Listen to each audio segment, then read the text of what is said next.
Bon. Moi, Ça va la du coup, forme? voilà. Bah ouais, ça va. Moi, c'est ce que je te disais, je suis un peu stressée parce que c'est le premier Ah, live et en même temps trop excitée et trop contente de partager ce moment avec toi. En tout cas, ouais, merci d'avoir avec de plaisir. répondu favorablement à mon invitation.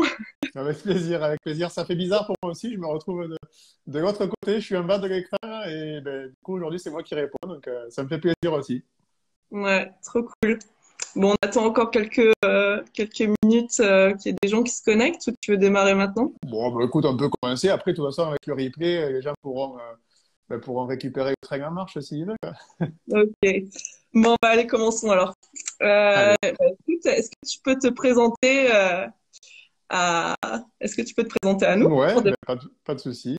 Bon, ben, je m'appelle Gaëtan, je suis de la région bordelaise. Alors que je dis je suis, c'est que j'habite ici parce que je suis originaire de l'Aveyron.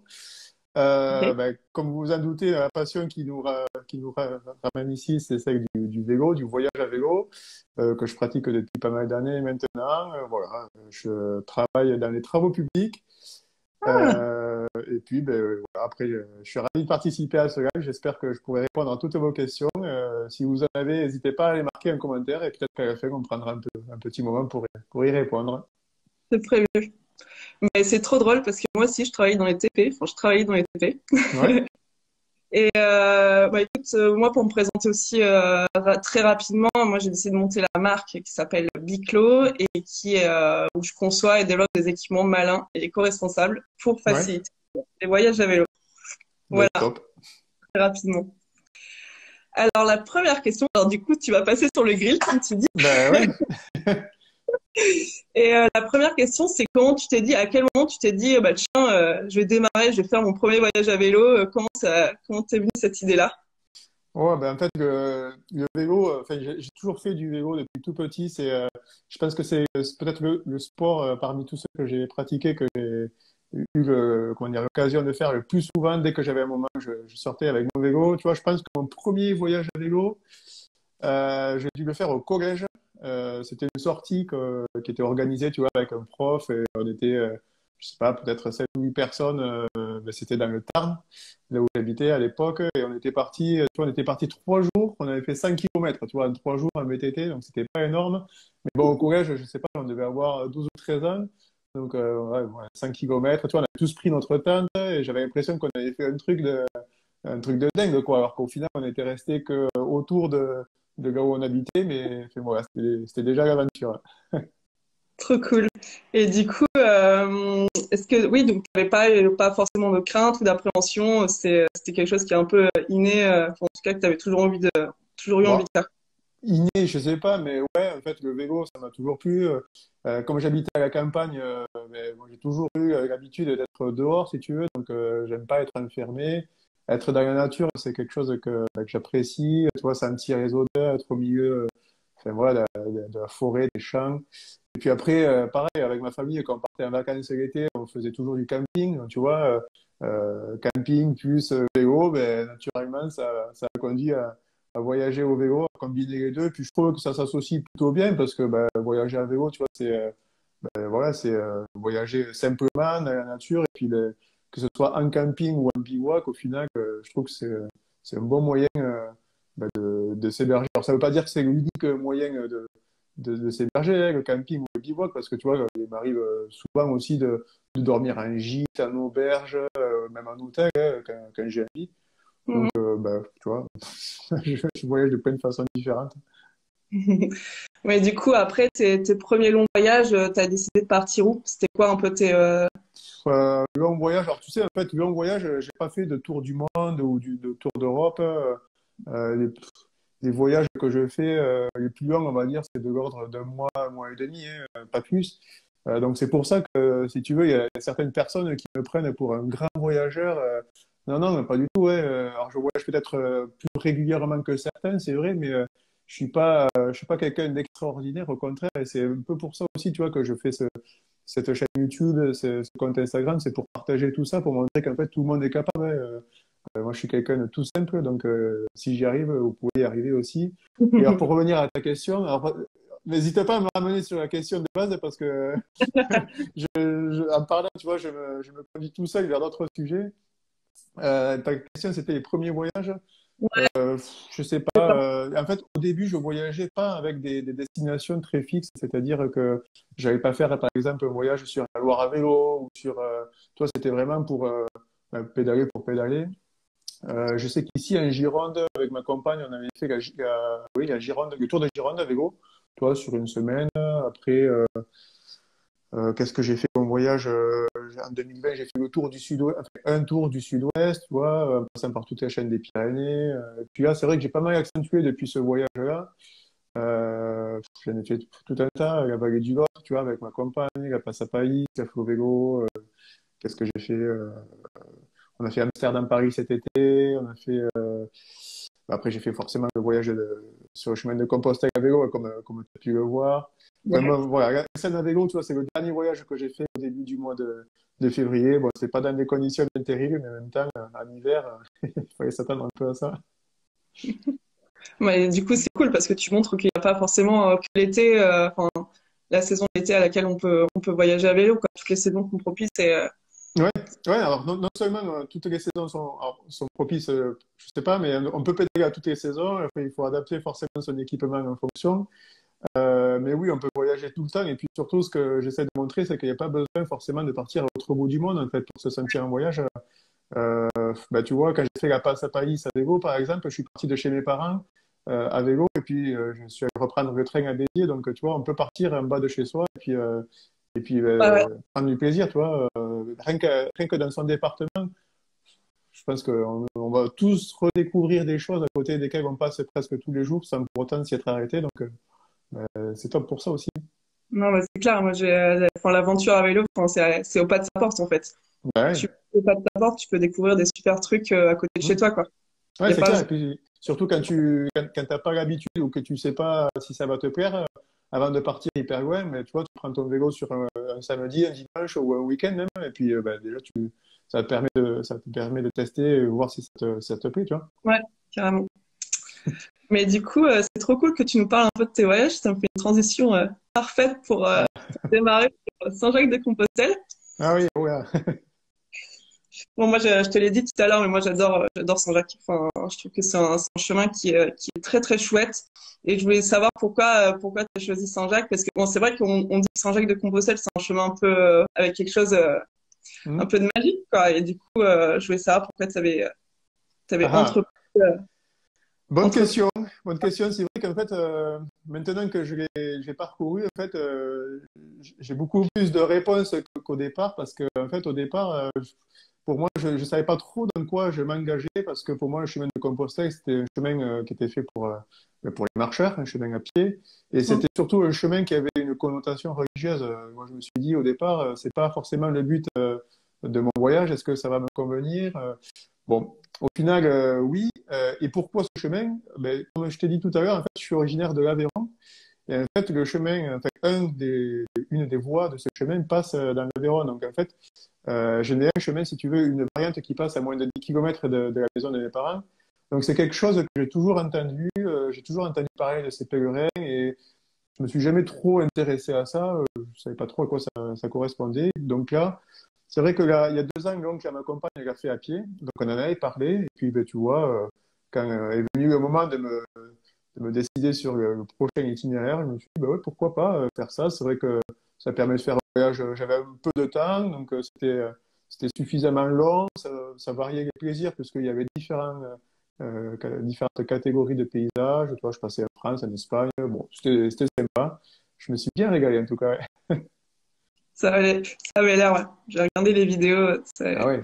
Et du coup, t'as pas pris les mêmes, enfin, t'as pas pris les mêmes chemins tout le temps que les pèlerins. J'ai l'impression que t'as fait des petites déviations parfois.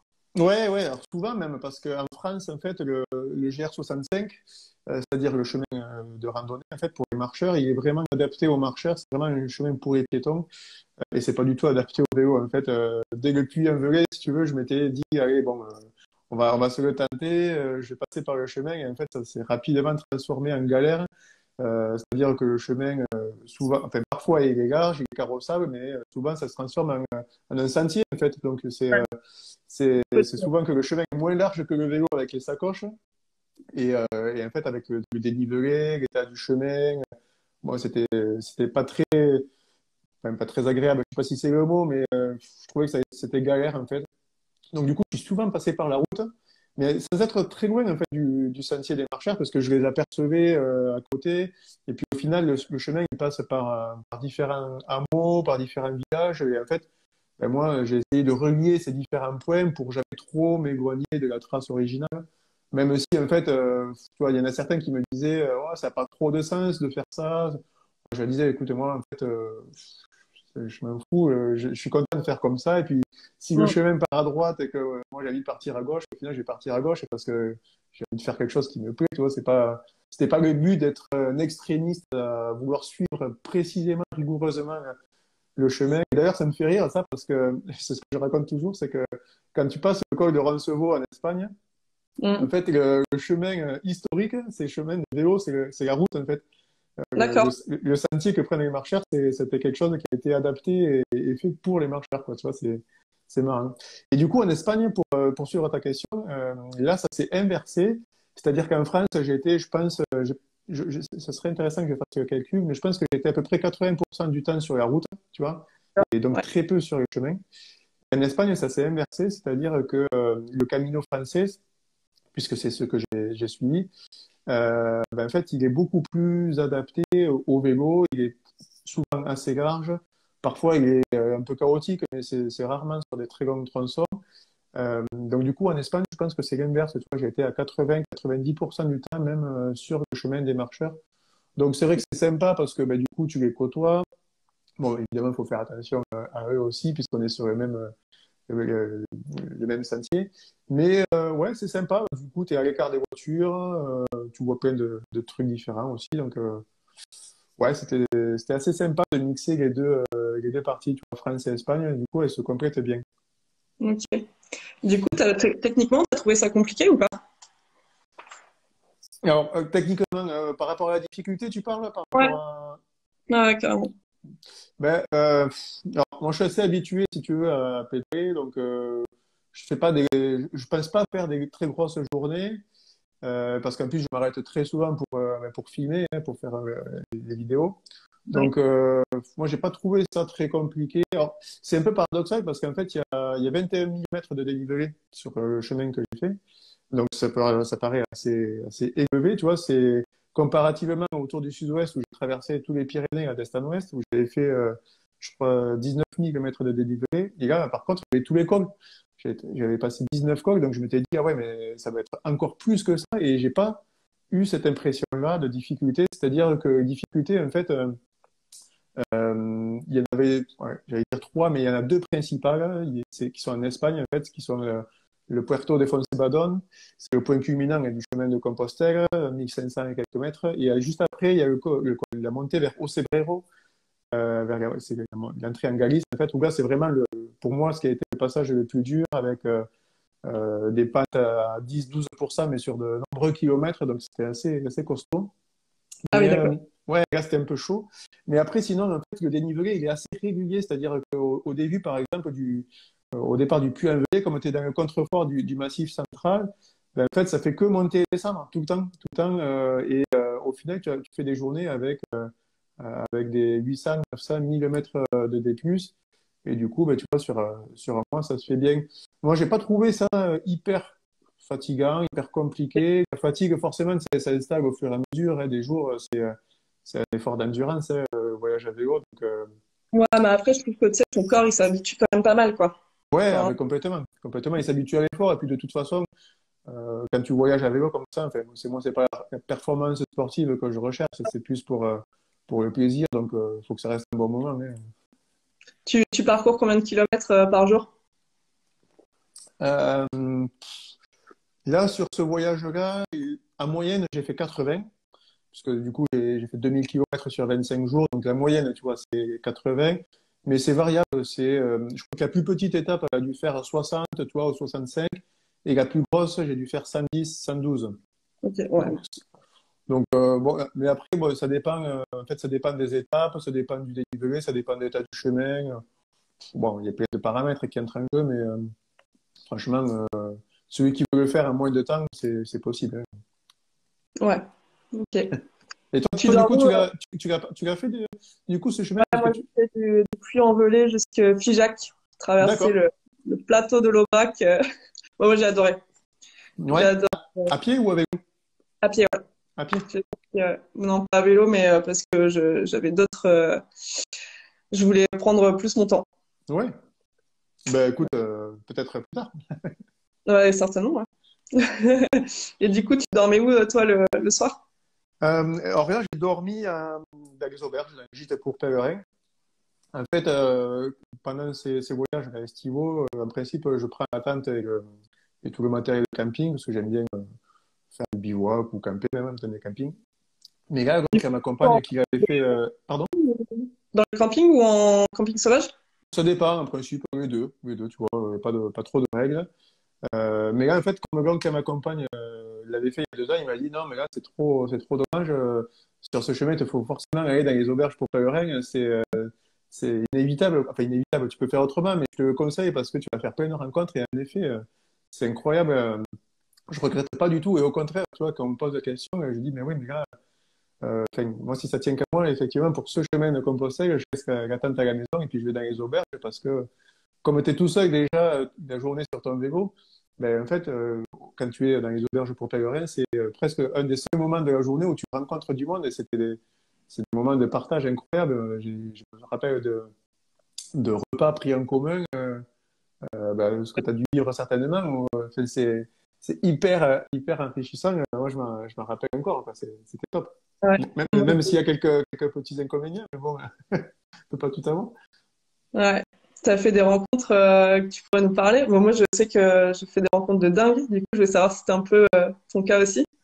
Bon, des rencontres de dingue, alors, je les qualifierais pas comme ça, mais j'ai rencontré énormément de monde, beaucoup plus que dans tout autre voyage à vélo. Après, je me suis un peu forcé aussi au début à m'arrêter quand je voyais des pèlerins à pied, voilà, ben, pour papoter 5 minutes, tu vois, pour recueillir un peu leurs impressions, savoir pourquoi ils faisaient ce chemin-là. J'ai rencontré de tout, hein, des hommes, des femmes, des Français, des étrangers à pied, à vélo. Donc là, j'aurais pas une rencontre comme ça à te dire, hein, qui sortent du lot. Tu vois, c'est ce que j'ai essayé un peu de retranscrire dans le livre et dans la vidéo. Tu vois, j'ai montré pas mal de moments comme ça où j'ai discuté avec des gens. Et, tu vois, c'est des moments tout simples, mais au final, c'est des moments dont tu te souviens. C'est clair. Ouais, bah, le livre, on en reviendra un peu plus tard. Ouais. Et toi du coup, c'est quoi ces rencontres de dingue alors que tu as fait? Mais moi, j'ai rencontré, mais je suis partie du coup toute seule. J'ai une amie qui m'a rejoint par la suite, et après j'ai marché avec un Belge, un Suisse et moi, du coup française. Et c'était des stéréotypes, mais à longueur de jour, et on s'est marré, mais pendant Ouais. des jours et des jours.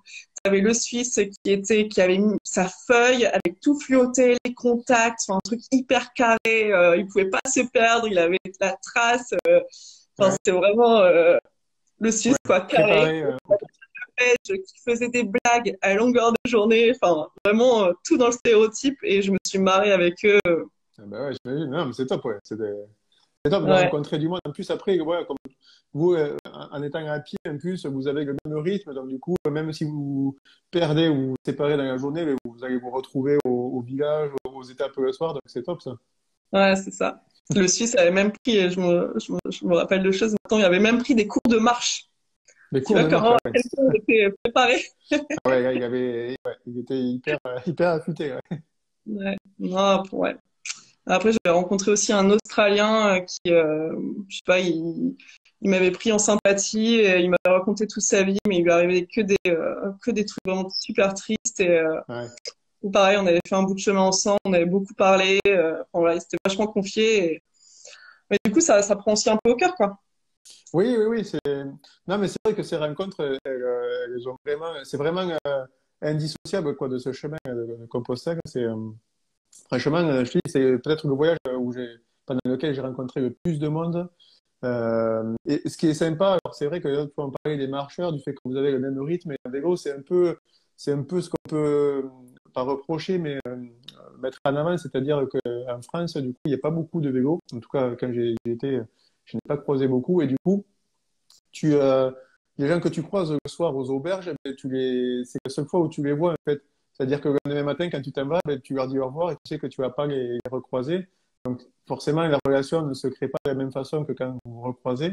Et par contre, en Espagne, tu vois, il y a eu beaucoup plus de cyclistes et j'ai fait connaissance ben, de plusieurs, tu vois, un homme seul et puis un autre couple aussi d'Espagnols, Olga et Luis, tu vois, pour pas les nommer. Et après, eux, on s'est recroisés, tu vois, plusieurs fois. Donc, je commençais à me rendre compte ben, de cette sensation et de ce sentiment de. Tu vois, ça me faisait plaisir, en fait, de les recroiser, de se rediscuter. Tu vois, on rigolait, on se demandait, mais, alors, attends, mais comment t'es déjà là alors que je t'ai doublé juste avant?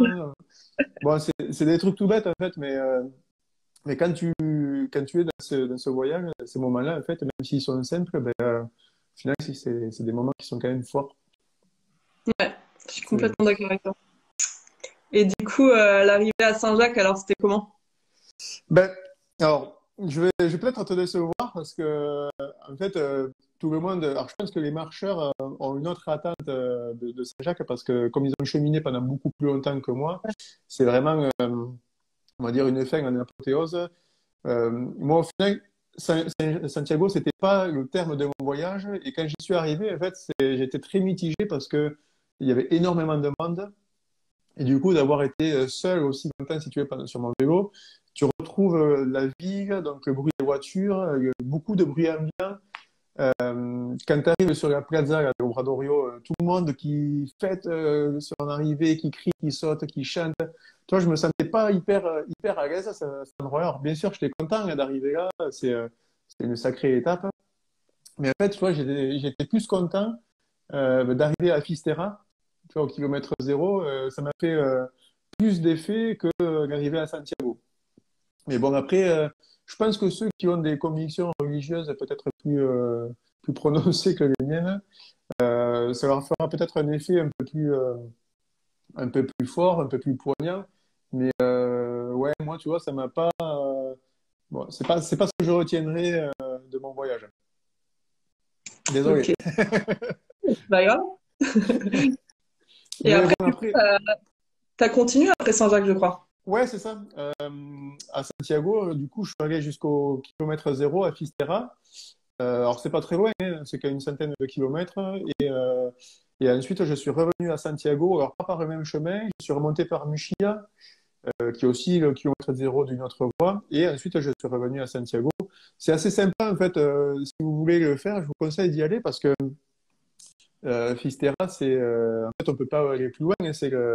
C'est comme le Finistère en France, c'est le bout du bout. Et tu arrives, c'est sur un promontoire rocheux, tu as un phare, et ben voilà, tu peux pas aller plus loin. Moi, j'y suis arrivé un jour où il y avait un grand soleil, il y avait personne. C'était les premières heures du jour. Donc, tu vois, j'étais seul au monde. Et, c'était juste magique parce que c'est un endroit qui est immense. Et à la fois, c'est tout petit parce que bah, du coup, tu as la route qui arrive et puis ben, voilà, tu fais demi-tour après et puis tu rebrousses le chemin, quoi. Donc, c'est assez sympa. Tu retrouves aussi les vrais paysages de la Galice parce que avant Santiago, bon, tu traverses les forêts d'eucalyptus, mais là, cette partie-là, elle est beaucoup plus agricole. Tu passes dans tous les champs de maïs, tu vois les nombreux oreos qui sont ces greniers à graines en pierre typiques de la Galice. Ben, du coup, tu croises beaucoup moins de monde aussi parce qu'il y a énormément de pèlerins qui s'arrêtent à Santiago et qui ne poursuivent pas. C'est dommage, hein. Et du coup, bon, par contre, tu es beaucoup plus tranquille aux auberges. C'est hyper facile de trouver une place. Euh, mais après, oui, Muxía, c'est très joli. C'est un petit village de pêcheurs avec des maisons très colorées. Pareil, c'est au bout d'une voie, donc c'est au bord de l'océan. Et après, par contre, ben, faut rentrer à Santiago, donc c'est un joli voyage. Mais tu vois, il y a Laurent qui nous dit l'arrivée à Fistera était pour moi beaucoup plus émotionnelle. Tu vois, être aux Ah, ben gens, tu je pense. vois, oui, ben, Ouais. Laurent, tu vois, c'est quelqu'un avec qui j'ai fait connaissance sur Instagram qui a parcouru le chemin à pied, Ouais. chemin de Compostelle à pied, et là, ça lui a tellement plu qu'il va le faire à vélo cet été, là, tu vois, il est en train de s'entraîner, il va repartir jusqu'à Santiago et revenir en Gironde à vélo. Il fait aller-retour. Trop cool. Ouais. Trop, trop cool. Et bon, bah, du coup, est-ce que tu peux nous parler un peu, nous faire le teasing un peu de ton livre là, qui va bientôt sortir? Ouais. Mon livre, je crois que je l'ai pris ici, tu vois. Il est Ouais. composté à vélo. Alors, bon, c'est pas du Victor Hugo, ouais, mais c'est une belle aventure, ce livre, parce que, en fait, moi, je suis pas quelqu'un qui lit beaucoup déjà à la base. Donc, tu vois, je me suis un peu surpris moi-même à écrire. Je Mhm. passais énormément d'heures à écrire ce livre. En fait, c'est un carnet de voyage dans un premier temps, c'est-à-dire que je vous amène en fait un voyage avec moi sur ce chemin de Compostelle, jour après jour. Alors vous allez me dire, mais c'est ce que tu as fait pendant tes différentes vidéos. Eh ben non, pas du tout. Alors D'accord. pas du tout, j'exagère, hein. Bien sûr, il y a une ligne directrice qui est la même, mais c'est un peu comme les films qui sont inspirés de livres. Il y a des choses qu'on voit dans le film et qu'on voit pas dans le livre. Mais là, c'est pareil. Il y a beaucoup plus de détails dans le livre Mhm. parce que forcément, là, je traite jour après jour. Il y a plein de détails qui se trouvent pas dans le film parce que je peux pas tout montrer non plus dans le film. Il faut que ça soit regardable. Il y avait une histoire quand Ouais. même qui était racontée. Et puis surtout, ce livre, c'est pour aider aussi celui ou celle qui veut se lancer à son tour sur le chemin de Compostelle parce qu'en fait, toute la seconde moitié du livre, elle est consacrée à un retour d'expérience. Alors, c'est-à-dire, c'est pas un guide, parce que j'ai pas du tout cette prétention-là, mais c'est à la base, basé sur ce voyage-là que j'ai pu faire, ben, je traite tout un tas de sujets pratiques comme l'itinéraire, le dénivelé, le balisage, comment on fait pour revenir de Santiago, comment on renvoie son vélo, je parle des auberges, quel vélo, quels vêtements. Enfin bref, je vais pas tout dire pour garder un peu le mystère. Mais ouais, je pense qu'il y a pas mal d'informations pour vous aider. C'est des informations pratiques. Ouais, tu vois, je parle du budget aussi. Ok. Euh, et il y a des QR codes qui sont disposés tout au long du livre, tu vois, des QR codes comme ça, là. Ouais. Et en fait, tu peux télécharger plein de choses. Tu peux accéder aux photos, aux vidéos, tu peux télécharger la trace GPX de Ah ouais, l'itinéraire. génial. Ouais, il y a plein de gens qui me le demandent. Donc, en fait, tu vois, bon, c'est ouais, c'était une belle aventure, ce petit livre. Ça va sortir début avril, mi-avril. J'en profite pour remercier Philippe aussi qui m'a beaucoup aidé à corriger ce livre. Il a passé 3 semaines à tout éplucher. Donc, tu vois, c'est comme le chemin, c'est une belle aventure. Ouais, puis ça permet aussi, du coup, d'après ce que j'ai compris, de se sortir un peu de sa zone de confort, quoi. Parce que c'était Ouais, pas. ah ben carrément parce que je te dis, ouais, je suis pas un grand lecteur et du coup, après c'est quelque chose que tu fais avec le cœur et c'est vraiment pour prolonger le partage en fait parce que je te cache pas que ça sera pas le prochain prix Goncourt clairement mais tu vois je me dis si ça peut servir à quelques personnes si ça peut leur permettre de prolonger le voyage ça sera gagné tu vois ouais, Cool. c'est Alors, du coup, tu as dit qu'il sortait en avril. On peut le ouais. retrouver où? Enfin, on Alors, peut. Je suis inscrite à la newsletter. Parce que j'ai. ouais, ouais. Alors, voilà, il va sortir début avril, mi-avril. Je suis en train de finir les corrections et puis j'attends aussi, j'espère, la préface d'une personne qui m'est chère et qui doit participer à ce bouquin. Ça va. Ouais, je dis pas qui pour l'instant, vous allez voir, mais ce sera une belle surprise. Vous allez pouvoir le retrouver, alors ça sera sur Amazon. On pourra aussi le retrouver dans différents petits événements auxquels je vais participer où je pourrais vous le donner en direct. Je pourrais vous le dédicacer même. Oui, oui, osons, soyons fous.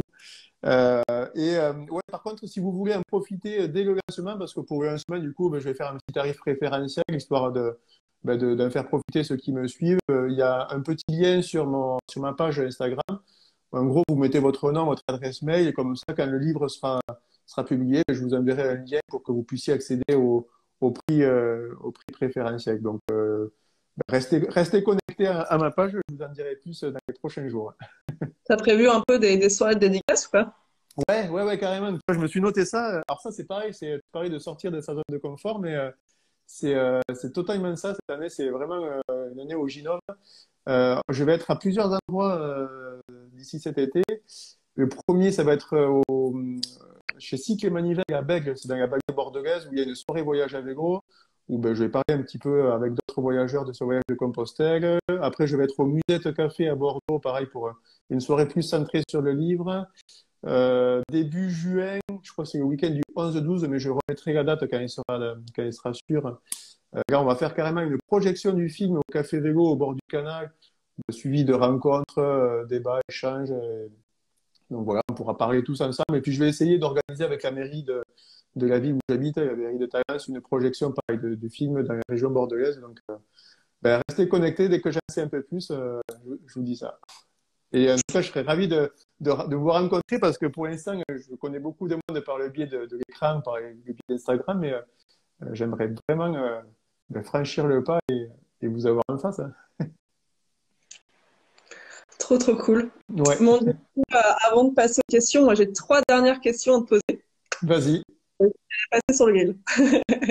Pardon? Et du coup, tu avais dit que tu allais passer, je t'avais dit que tu allais passer sur le grill. Alors, Ouais, c'est toi qui... vas-y, vas-y. Je n'ai peur de rien. Ok. Non, t'inquiète, rien de terrible. Alors, c'est quoi les conseils que tu donnerais à une personne qui souhaite débuter un voyage à vélo? Un voyage à vélo. Ben déjà, il y en a beaucoup qui me demandent à propos du matériel, de me dire de quoi j'ai besoin. Moi, j'ai surtout envie de dire qu'avant de tout acheter, parce que ça représente des sommes qui peuvent être importantes, tout ce matériel, ben, c'est de tester. En fait, c'est d'aller louer peut-être du matériel ou d'essayer au bord de là où on habite et pour voir si ça plaît, parce que souvent, on a les images, les vidéos, un peu comme moi, des gens qui font leur voyage et on voit toujours les bons moments, mais ça se passe pas forcément toujours bien. Des fois, c'est difficile. Et puis, quand on n'a pas l'habitude, on ne sait pas dans quoi on se lance. Donc, il faut oser se lancer. Il y a pas de, c'est vraiment pas difficile. On n'a pas besoin de grand-chose. Surtout, on n'est pas obligé de dormir en camping sauvage parce qu'il y en a que ça peut rebuter. Et, vous pouvez tout à fait partir en vélo, en voyage à vélo et puis dormir dans des gîtes. Vous avez le site Warm Shower aussi. Si vous vous sentez pas la capacité physique, ben, pourquoi pas prendre un vélo électrique? Aujourd'hui, vous pouvez tenir une journée à vélo avec une batterie, donc c'est le moyen aussi de partir enfin, en limitant un peu l'effort physique. Puis surtout, bon, ben, je sais que c'est facile à dire, mais il faut franchir le pas. C'est vrai qu'on a, comment dire, on a l'habitude d'être dans un mood où il faut, ouais, on est formaté tous à vivre de la même façon, mais si vous avez envie de partir pendant une semaine, un mois ou plus, faut essayer de ne pas écouter toutes les personnes qui vont vous dissuader de le faire, mais il faut s'écouter et puis se lancer. Hein. C'est ça la vie, Ouais, et après puis, tout.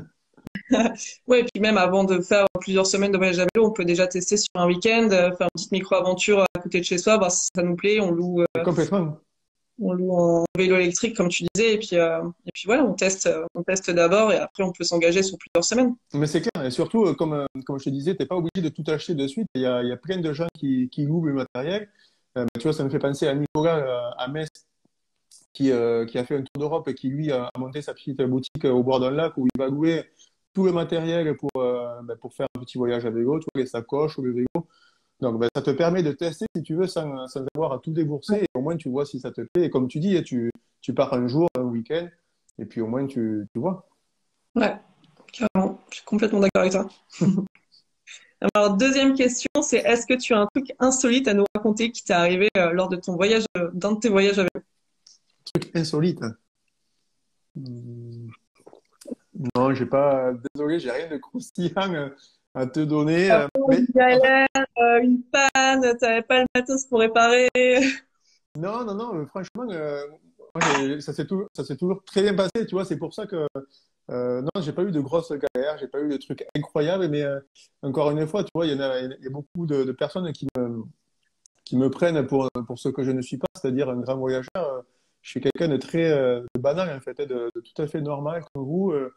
Ouais, tu vois, pour aller faire par exemple le dernier voyage là, sur la Seine à vélo qui a duré 5 jours, mais franchement, mais tout le monde peut le faire. C'est pas compliqué à organiser. Maintenant, il y a le train qui nous permet de partir Mm. et de revenir de façon hyper pratique. Bon, pas tout à fait, mais Ouais. Non, mais sans bon. même prendre le train, t'as le TER qui est Eh beaucoup plus ouais, pratique que le train. oui, le TER, tu peux aller où tu veux, alors même si c'est plus long, mais au moins tu peux rentrer ton vélo sans réserver de place C'est ça. spéciale ou sans le démonter. Non, tu vois, j'ai pas de choses croustillantes, je suis désolé, mais tu vois, j'ai pas eu de galère, donc Ouais, ça se passe. Et puis, forcément, en plus, quand tu es en France, franchement, t'as toujours une solution, en Ouais. fait. T'es jamais Euh, éloigné d'une ville, d'un village. Tu vas toujours croiser un cycliste ou une bonne âme. Et puis, en fait, tu te rends compte, quand tu voyages à vélo, que tu reviens à des choses très basiques, très simples. Et il faut oser, en fait, aller vers les autres et oser ouais. demander. Moi, j'aime bien tout préparer, tu vois, tout prévoir et ne pas dépendre des autres. Mais en fait, il faut arriver, alors, je dis ça comme si je l'appliquais à moi-même, ce qui c'est pas forcément le cas, mais il faut arriver à lâcher prise, en fait. Euh, Tout simplement à oser aller vers les autres. Et puis, en fait, on s'aperçoit que on peut enfin, autant on peut donner beaucoup aux autres, autant les autres peuvent nous en donner aussi. Donc, Ouais. Mais après, c'est plus facile aussi quand tu voyages tout seul. Tu vas plus facilement vers les autres quand tu voyages tout seul que quand tu es en groupe. Et du coup, ça, ouais, franchement, ça c'est pareil, tu vois, il y a des gens qui aiment. Moi, je suis de ceux qui aiment bien voyager seul parce que je suis un peu, comment dire, je suis un peu un ours malgré, malgré ce qu'on peut croire, hein, mais non, mais il y en a qui aiment bien voyager à plusieurs parce que ça les rassure. Mais en fait, même à travers les différentes interviews avec des voyageurs que j'ai faites auparavant, tu vois, il y a des femmes qui voyagent seules et ça se passe très bien. Donc, il n'y a aucune crainte à avoir, même en étant une femme, en étant expérimentée ou pas expérimentée. Ouais, ça se passe bien. En principe, il n'y a pas il y a pas de raison. non, non, je confirme, il y a pas, souvent, ça se passe très bien même. Mais oui. Puis souvent, en plus, les petits pépins ou les galères qu'on peut avoir, au final, c'est les souvenirs qu'on va Ouais, raconter le plus. Donc, c'est pas... vraiment. Finalement, ça en fait des bons souvenirs. Ouais. Même si sur le moment, je comprends que ça puisse faire râler, mais ouais, au final, on en garde des bons souvenirs. Carrément. Et du coup, dernière question, c'est quoi enfin, quel sera ton prochain voyage? Ah, bonne question. En fait, je ne sais pas moi-même. Ah, Euh, je ne sais pas moi-même. Tu vois, ce voyage de la Seine-Navigo qui n'était pas spécialement prévu. Je pense que ça sera un voyage en France, en tout cas, parce que début avril, mi-avril, je vais avoir un petit événement familial qui va ah, arriver. Tu vois, je vais être papa pour la première fois. Donc, tu vois, ça va chambouler un petit peu. Ça va être une nouvelle vie. Donc, ben, forcément, je vais essayer de pas trop m'éloigner les premiers temps, ce qui est tout à fait normal, d'en profiter. Mais ouais, je pense que peut-être en fonction de comment ça se passe, si j'ai la possibilité, septembre ou octobre, j'essaierai de me faire une petite semaine ou 10 jours en France. Bon, j'ai plusieurs pistes, tu vois. J'aimerais bien faire la Végodicée, pardon. La Végocénie, ouais, non, je confonds, la Végocénie. Et ouais, pourquoi pas faire le tour de Bourgogne aussi à vélo. J'ai vu qu'il y avait une voie qui était balisée. Ça me permettrait d'aller voir des amis que j'ai vers Chalon-sur-Saône. Et puis après, je sais pas, toi, en fonction de mes envies. J'aimerais bien grimper au Mont Ventoux, je sais pas pourquoi. Toi, j'aimerais bien, j'aimerais bien le faire celui-là. Donc, bon, tu vois, j'ai plein d'idées et franchement, il n'y a pas de, ouais, il manque pas de choses. Donc, et, franchement, ça. et toi, du coup, t'as des voyages qui sont prévus? Ouais, et ben écoute, moi ce week-end, je sais pas s'il est encore connecté d'ailleurs, mais ce week-end j'étais à Lyon chez une amie d'enfance et du Ouais, coup c'est avec elle que j'ai démarré le voyage à vélo, tu vois. d'accord, Et en ce moment ils habitent à Lyon, ils vont déménager à Condrieu et par Condrieu ils passent la Via Rona. d'accord, Où l'idée serait de partir depuis la Suisse et de descendre jusque chez eux, quoi. d'accord. Si tu vas au départ de la Via Rona, j'avais regardé, c'est au cœur de la Suisse, ça grimpe méchamment, là. Ça grimpe, mais bon, écoute, j'irai à mon rythme, hein. Ouais, oui, ah, ben, tu as tout à fait raison. Non, mais il y a Catherine, les sacoches de Catoche, qui avait parcouru ça il y a quelques temps. Elle a quelques infos peut-être sur son site si ça t'intéresse. Trop cool, bah, j'irai voir ça. Bon, et du coup, on va peut-être passer aux questions. Alors, j'avais noté, il y a Pierre qui demande si ta femme partage ta passion. Ah, ah. Alors, question, comment dire, oui et non. Réponse de Normand. Ouais, alors, elle aime bien, venir avec moi une semaine chaque été. Tu vois, on a parcouru, on a fait quoi? On a fait le tour de Gironde à vélo avec elle, ensemble. Ouais, On a fait une boucle autour des châteaux de la Loire. Et cet été, on a fait Amsterdam-Paris. où ça s'est pas très bien passé. Ah, pourquoi? Parce qu'en fait, on s'est chopé entre 70 et 80 km/h de vent de face tous les jours. Ah, ouais, pas Donc rigolo ça. ouais, non, c'était vraiment épuisant, épuisant. Et franchement, même moi, j'en avais marre. Donc elle, si tu veux, elle fait pas spécialement de vélo. Et ça s'est transformé un peu en calvaire pour elle, si bien que quand on est arrivé en France, on a arrêté à Boulogne-sur-Mer parce que en fait, bon, je sentais que c'était pas, on prenait pas de plaisir, si tu veux, moi non plus. Et enfin, voilà, ça restait des vacances. Donc ouais, si, tu vois, je pense qu'elle aime bien à petite dose. Et puis je pense que c'est aussi pour me faire plaisir qu'elle vienne avec moi comme ça l'été. Mais ça me fait plaisir aussi, tu vois, c'est des vacances différentes. Donc ouais, tu vois, oui et non. Oui et non. Et après, il me semble qu'on t'avait posé aussi une question avant le live. C'était Ouais, quoi je ça? m'étais noté, j'avais deux questions à Gastoria. Il y avait Bernard qui m'avait demandé quelle était ma tenue de pluie. Bon, je vais te répondre, Bernard. En fait, j'ai trois choses. Alors, j'ai une petite veste euh, de la marque Gore. Alors, elle n'est pas de capuche, c'est une veste coupe-vent. Alors, elle n'est pas forcément hyper étanche dans le sens où quand il fait vraiment des gros orages, je change totalement, je mets ma tenue de pluie. Et la tenue de pluie, c'est celle de la marque des sacoches Vaud. Ok. Donc, tu as pantalon de pluie et la veste avec la capuche. Alors, c'est plutôt bien parce que c'est étanche, mais par contre, la tenue de pluie, c'est un peu comme avec Kawaii, c'est étanche, mais à l'intérieur, tu es tout mouillé parce que tu transpires à mort, en fait, D'accord. dedans. Et Donc, ça te crée pas trop de frottement sur le pantalon de pluie? ouais, ben si, comme tu transpires à l'intérieur, en fait, ça vient, tu vois la tenue de pluie qui se colle, tu sais, à ta jambe, par exemple, donc c'est pas hyper agréable.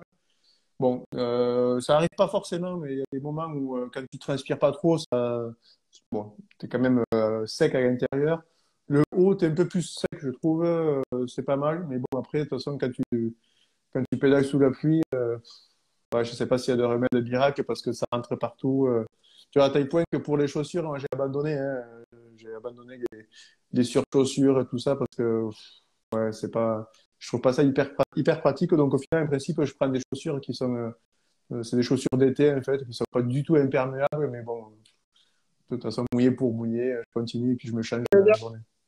Moi, les rigueurs, je préfère même pas mettre de pantalon parce que Ouais, je préfère avoir les jambes mouillées. Après, le haut, je mets mon kawaii qui est plutôt étanche, mais le bas, peu ouais, m'importe. ouais, ouais. Ouais, après, il y a plusieurs écoles, mais bon, ouais, tu vois. Et après, toi, j'avais une autre question, c'était Nani qui me demandait si c'était mon métier. Ah oui, Alors ça m'a fait sourire parce que à la fois je le prends comme un compliment parce que ça veut dire que ce que je fais comme vidéo, tout ça, c'est plutôt, on va dire, pas élaboré, mais ouais, je passe du temps quand même. Mais non, c'est pas du tout mon métier. En fait, je travaille à côté. C'est vraiment pour le plaisir que je fais ça. Tu vois, après, il y en a qui collectionnent des trucs, qui vont au ski. Ben, moi, mon truc, c'est de faire des petits voyages à vélo et puis de les partager. Donc, c'est mon occupation, c'est mon passe-temps, c'est ce que j'aime faire. Donc, non, c'est pas du tout mon métier. ouais, ce que tu disais au début, du coup, tu as ton boulot dans les TP Ouais, et, pendant tes vacances, tu fais ça en fait. ouais, c'est ça, c'est ça. Et puis, comme je suis, alors, ceux qui se posent la question, pourquoi j'arrive à voyager aussi fréquemment, en fait, je suis à mon compte, je suis gérant de mon entreprise, je suis tout seul dans mon entreprise, donc c'est encore plus facile pour m'organiser. Donc, du coup, j'arrive à m'organiser et à m'octroyer des périodes où je peux aller pédaler. Alors là, ça va changer puisque je suis en train de revoir un petit peu ce côté professionnel, mais j'espère garder cette liberté. Trop cool. Il y a Bernard qui te dit merci pour Eh ta ben oui, réponse. c'était Gueux Bernard qui m'avait posé la question pour la tenue de pluie, donc tu vois. Ouais. Et tu vois, juste au-dessus, il y a Pierre, cyclo-topo, qui habite la, Ouais. la région Genèse. Alors, eux, pour le coup, c'est des grands voyageurs, hein, puisque c'est un couple. Ben, j'espère ouais, que je les rencontrerai, d'ailleurs, ce week-end à Agen. Bah oui. Du coup, tu peux nous rappeler un peu tes dates pour tout Ouais, le ouais, monde? ouais. Alors, ben, déjà, prochaine date, je vais essayer le week-end prochain, samedi, pour ceux qui sont dans la région bordelaise. Je vais essayer pas d'organiser parce que c'est pas un gros truc, mais si on pouvait se faire une petite balade sur la piste cyclable qui s'appelle Roger Lapédy, C'est un petit club qui est très facile. Si ça vous dit, je posterai ça sur les prochaines stories. Mais si vous voulez vous faire une petite balade samedi matin, pédaler ensemble le temps de 50 km, ben, ça sera avec plaisir. Donc, on va essayer d'organiser ça. Et puis, les prochaines dates, donc, c'est le mercredi 6 avril où je serai chez Cycle et Manivelle à Bègles. C'est une soirée voyage à vélo, donc je ne serai pas tout seul. Il y aura d'autres voyageurs à vélo. On parlera de différents thèmes. On présentera nos voyages et on pourra ensuite discuter tous ensemble. Le jeudi 6 mai, je serai chez Musette. C'est un petit café vélo aussi qui est dans Bordeaux. Où voilà, ce sera plus sur le thème de Compostelle là, cette fois-ci. Le week-end du 11-12 juillet, je dis ça comme si j'avais un calendrier d'un ministre, mais en fait, non. Le week-end du 11 et 12 juillet, je serai au Café Vélo d'Agen. Ça sera sur 2 jours parce que le samedi après-midi, en fait, on va faire le samedi soir, pardon, on va faire la projection du film de Compostelle à vélo où on pourra discuter ensuite tous ensemble, répondre à toutes vos questions. On pourra vraiment parler de ça. Et puis le lendemain matin, ils étaient intéressés pour faire un petit atelier voyage à vélo, si tu veux, échanger, parler un petit peu de comment on fait pour se lancer en voyage à vélo, de quoi on a besoin, par où commencer. Donc, ça sera l'occasion de discuter tout ça. Et puis ensuite, comme je disais, je pense que je vais essayer d'organiser une autre projection du film sur Bordeaux avec la mairie de Talence, puisque c'est là où j'habite, mais ça, c'est pas encore calé. Donc ça, c'est les prochaines dates. Et puis oui, si, la prochaine date, c'est pour ce livre, Compostelle à vélo. Ça sera début avril, mi-avril. Donc je vous tiendrai au courant. Mais en tout cas, si vous voulez vous inscrire sur la liste, je vous préviendrai dès que ça sortira. Comme ça, vous pourrez avoir le tarif préférentiel. Donc ça, c'est le calendrier. Bah, c'est pas mal, hein, franchement. Ah ouais, Et d'ailleurs, le lien est sur ton profil Insta, c'est ça? c'est ça. Tout en haut sur ma page, sur le profil Insta, vous avez un lien et vous pouvez accéder à la chaîne YouTube. Et le premier lien vous amène directement sur l'endroit où vous pouvez vous inscrire pour le livre. Tout à fait. Trop cool. Trop, trop cool. Bon, bah écoute, je sais pas s'il y a d'autres questions, mais je pense pas, j'en ai pas vu en tout cas. J'ai pas repassé le fil, je te fais confiance, j'ai pas regardé. J'ai pas l'impression. Moi, bon. j'ai repassé tout le fil et ouais. je pense que ce sont les Bon, seuls. et du coup, donc si tu peux nous redire, Bertie, son Biclo, qu'est-ce que c'était et où on peut te retrouver? Alors, Biclo, en fait, c'est ma marque où je développe et conçois des équipements malins et éco-responsables pour faciliter la vie des cyclistes. En tout cas, pour partir de manière un peu plus spontanée et sans contrainte à voyage à vélo. C'était quoi comme équipement? Surprise. Ah, Je peux pas en dire plus pour le moment. Ça devrait sortir courant, allez, on va dire début mai si tout se passe bien. d'accord. Bon, ben écoute, on va suivre ça. Et toi, du coup, est-ce que tu peux nous redire sur quel canal on peut te retrouver Oh, oui, moi c'est très facile. C'est Cyclo Voyage avec Gaëtan. Vous pouvez me retrouver sur Instagram où je réponds quasiment. Je réponds à tout le monde en tout cas sur Instagram, sur YouTube aussi. Voilà, je prends vraiment le temps de répondre à tout le monde. Vous avez aussi mon adresse mail où vous pouvez envoyer des messages si vous avez besoin d'informations. Vraiment, je prends à cœur de répondre à tout le monde, donc il y a aucun souci. C'est avec plaisir. Cool. Bon, en tout cas, merci beaucoup d'avoir accepté mon invitation. Ben, merci à toi, Bertie. C'était marrant d'inverser un peu les rôles. Ouais, bah ouais. Moi, c'est une première pour moi, donc j'espère que ça a plu à un maximum de monde. Et puis voilà. En tout cas, pour moi, c'était un réel plaisir. Bon, ben, écoute, c'était sympa. Merci à tous d'avoir assisté au live et puis ben, j'espère vous rencontrer très bientôt. Ça marche. Bon, Et bien, salut! salut! Salut!